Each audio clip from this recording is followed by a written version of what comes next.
Hey guys, and welcome to another Schematics interview. This time we want to talk about Star Dynasties, and for that we invited Glen. Hey. Hi there, it's nice to be on the show. As always, I'm joined by BlindIRL as well. Hey. Hello. So let's dive right in. Glen, who are you? And could you please introduce yourself real quick? My name is Glen, and I'm the solo indie dev that's building Star Dynasties. So my favorite games would be strategy games, especially ones that focus on empire management. So I guess my favorite games would be the Civs, especially some of the older iterations. Recently, a game I've spent a lot of time with would be Stellaris. What's your development background and what kind of projects have you worked on before? Well, I've worked for over 10 years in business software engineering. I grew up in a small island that had no games industry, so I couldn't get into that, unfortunately. 2006, I did part-time self-publish a small dungeon crawler, which by now I've put out for free to anyone who's interested. I had to go back to working career in business software engineering. And now for a few years, I've first part-time and now full-time, I've been working on Star Dynasties and trying to make that a success. On the topic of Star Dynasties, which is why we're here in the first place, what is Star Dynasties and what is it about? Okay, well, it's a bit of a complex game, so I don't have a simple answer for you. A lot of people are describing it as Crusader Kings in space. It's an empire management game where you focus on the nobility inside those empires. So it's about the politics between them. It's about the stories of human drama as they marry, have children, betray each other, ally together to conquer territory or try to fulfill their agendas. How long have you been working on this project and what got it off the ground? Well, I've been working on it for about 4 years now, although I guess I've been thinking about it in some form or another for many years before that. I guess I just got to that point in my career where I could afford to think of maybe picking up some interesting projects, and this is the one I had the most passion for, and I just took the plunge. So what made you decide on the sci-fi setting? You know, you mentioned that you've been playing a lot of Stellaris. Did other games have impact on that, or was it just something that you thought would be an interesting setting to work in?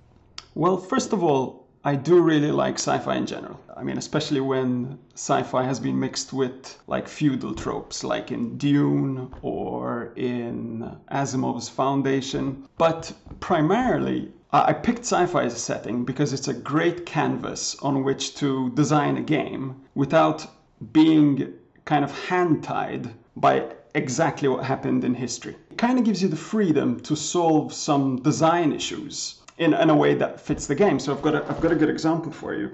In the setting, I'd already decided that the setting is a low population setting where humanity kind of inhabits these colonies that were built hundreds of years ago, and the technology and the economic might to extend them just doesn't exist anymore. At the same time, I had this problem, which is I'm simulating a game with hundreds of characters. These characters are being born, they're growing up, they're marrying, they're having their own kids, and then they're dying. But because I'm simulating all that, I don't want the game to create so many characters that it grinds to a halt. The sci-fi setting provided the answer, because if they're living in these kind of space-limited colonies, then surely taboos would have arisen about having too many children. So that kind of segged into a game mechanic. Every couple is free to have first child, but then they need to go to the head of their house, which you happen to be one for your own house, to ask them for permission for more children. Ultimately, to answer your question, the sci-fi gives me that flexibility to model the society that I want in the best way I can do that. So currently the game is in closed alpha on itch.io. How long do you plan on being in closed alpha? And secondly, do you have any plans for early access or a Kickstarter maybe? Well, I'm running this alpha. It's the first time that I've exposed the game to complete strangers. So the game has been getting played by family and friends so far, but obviously that doesn't give me the kind of harsh feedback that I wanted. So that was the point of this limited alpha. You know, does the concept make sense? Are there any significant flaws with it? What works? What doesn't? And that feedback has actually been very good. I am hoping to move to a small early access on itch.io, hopefully by the end of the year, and that will bring more people people in more feedback, and I'll continue to kind of shape the game with that audience. And then at some point, going to early access on Steam, but I haven't really planned that in detail. And I'm just curious, what made you decide to go with the turn-based systems instead of a real-time format? I think turn-based works better for kind of games where you have to think a lot, where most of the game is kind of just looking at what's going on, analyzing it, thinking out your thoughts in, in detail. And I know Paradox and CK2 have made it work very, very well in a real-time system as well. Of course, you have to do things like pause the game and speed it up. I think I simply prefer the structure. You take your actions, then the game kind of evolves because other characters are acting, and then it's your turn again, and you've consumed that information, you've thought it through, and now you take your actions. For me personally, I definitely lean towards the turn-based stuff. Real time, for me, gets overwhelming extremely quickly. There are still situations where you do get overwhelmed. I guess one of the problems that I've found is that because obviously a lot happens in the background when it's not your turn, you still need to manage the fact that you could completely overwhelm the player by bringing it all to his attention. So you still have to kind of filter down to the things that they really care about. And that's been a bit of a challenge as well.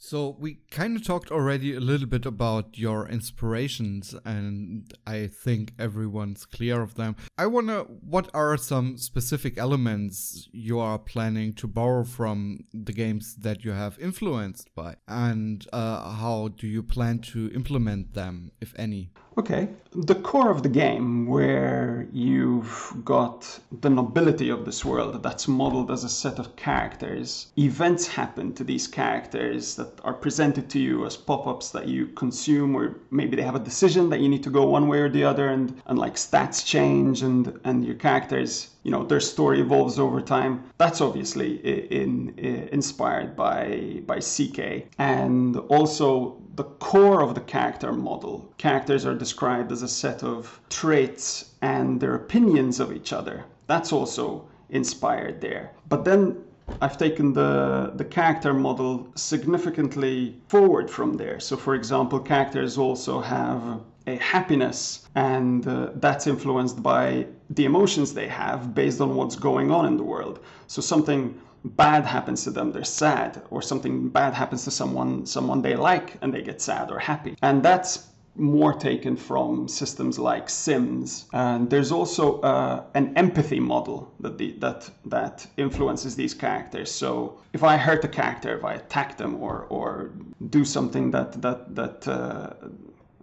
displeases them in some way, their friends are also going to like me less, and vice versa. Their enemies are going to like me more. And that, the first time I found that in a game, it's a bit more common now, but the first time I found it was Knights of Honor. That's an old strategy game from the 2000s, and that really stuck with me. I was thinking about the game systems. So the character model is got quite a few inspirations. And then when it comes to the content and the story of the game, well, there are a few areas like the way claims work. So characters have claims to ruling particular territories, for example. Now I've looked at the way that's been modeled in say CK, and it makes a lot of sense. But in many other areas, I've actually taken the pain of reinventing the wheel, because I wanted it to be fresh, but also because I wanted to build a kind of a coherent system where everything, instead of like picking things off the shelf and then like bashing them together, I wanted to make sure everything kind of is linked together in a logical way. And I think it's led to some really interesting results. For example, one of the systems I'm particularly proud of, characters will react to bad behavior in the game, or the way the game kind of limits that. If you declare war and you've got no justification for it, first of all, you can't do that. Some games will limit you from, say, declaring war or doing certain actions unless you've got a reason to do it. But instead, the game will simply, everyone will think you're not a very nice person for doing that kind of behavior. But then when it comes to finding a justification for that, there's all sorts of things that can happen that you can use as a justification. For example, you can declare a justified war on a nearby faction leader. For example, you're daughter's husband has been murdered by one of that leader's rulers. And that will create a grievance in the game that can be escalated to you to deal with. So you first go to the other leader and ask them to do something about it. And if they don't, that's a reason for war. That kind of complex system came out of a lot of weeks and months of iteration from first principles. In your concepts blog, you talk a lot about believable narratives. If we look at other narrative generation games, Paradox games have a basis in reality. But because of the future setting, it allows for a lot more kind of out-of-this-world conclusions.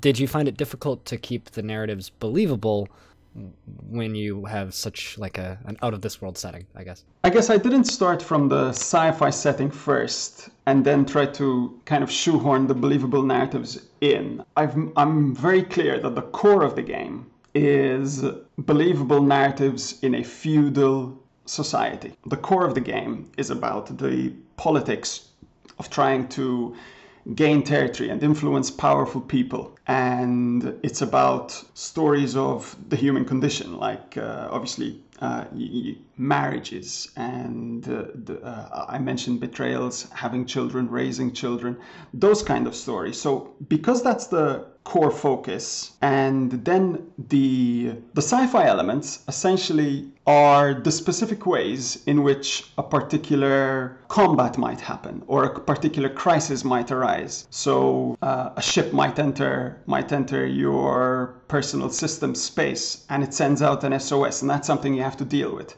So that's clearly something that's coming from the sci-fi setting. But the way that story plays out is not going to jeopardize the core systems of the game.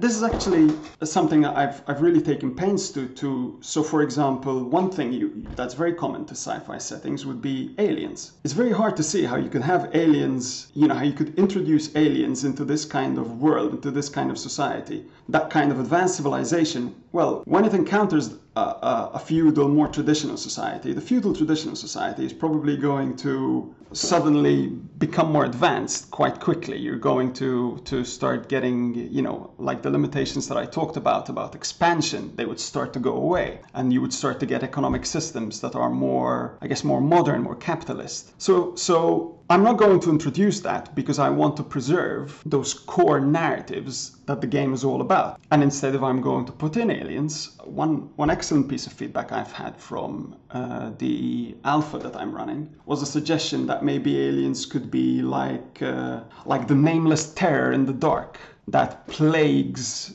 colonies at the edge of space. And that's a really great way to introduce some stories about, people sometimes going missing or the occasional threat that you have to deal with or work around without jeopardizing the core of the game.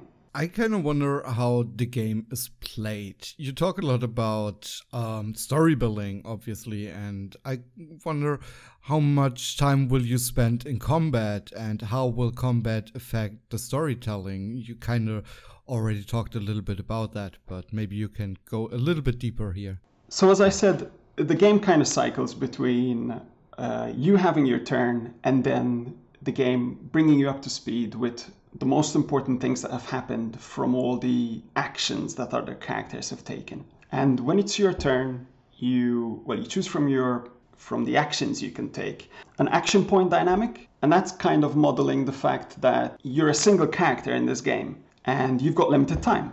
At the beginning of the game, that doesn't really come into play that much, but as you start growing and you become a more powerful leader, there's a lot of people that want a piece of your time, and you kind of have to choose who you're going to ignore and probably anger, and who you're going to help because you care about their alliances more, for example. Now, you ask specifically about combat, and the game, I'm intentionally making a design decision to focus more on the politics than the combat. As a player, you're not going to be moving ships around the map. You're not going to be, executing an attack in a lot of detail.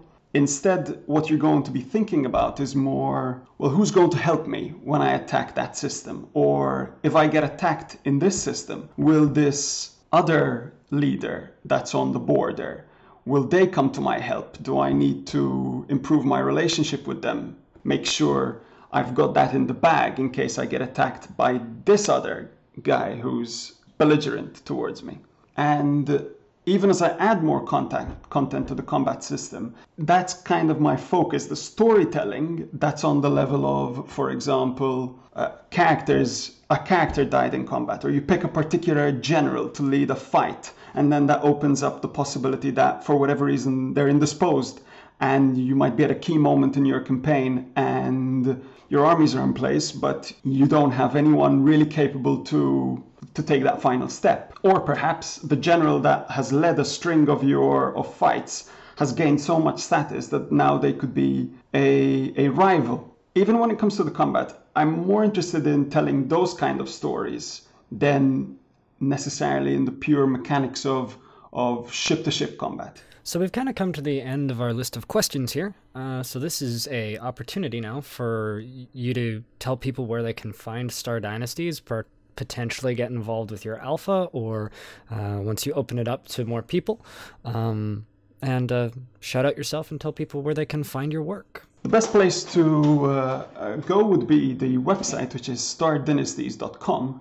There you can sign up to the mailing list, and as soon as I open the early access on itch.io, you'll get updated. And there's also links to social media where I will be uploading updates on the progress of the game. I think, well, from everything I've said, if you do like the sound of a game that's focused on characters and kind of the stories between them and the politics that goes into that kind of that human side of empire management, then I think you will really like Star Dynasties. Cool. So first of all, Glenn, thanks a lot for talking with us about Star Dynasties. Thank you. Thank you very much for the opportunity. And thanks to you guys out there for watching this video. If you enjoyed this video, leave a like, a comment, and maybe some questions. We will try to answer them. If you really liked the video, you may want to consider doing the extra step over to our Ko-fi page, where you can buy our editor Ed, who's stuck somewhere in space, to buy a ship so he can fly back here and edit this video. Anyway guys, thanks a lot for listening again. See you next time. Bye. Bye.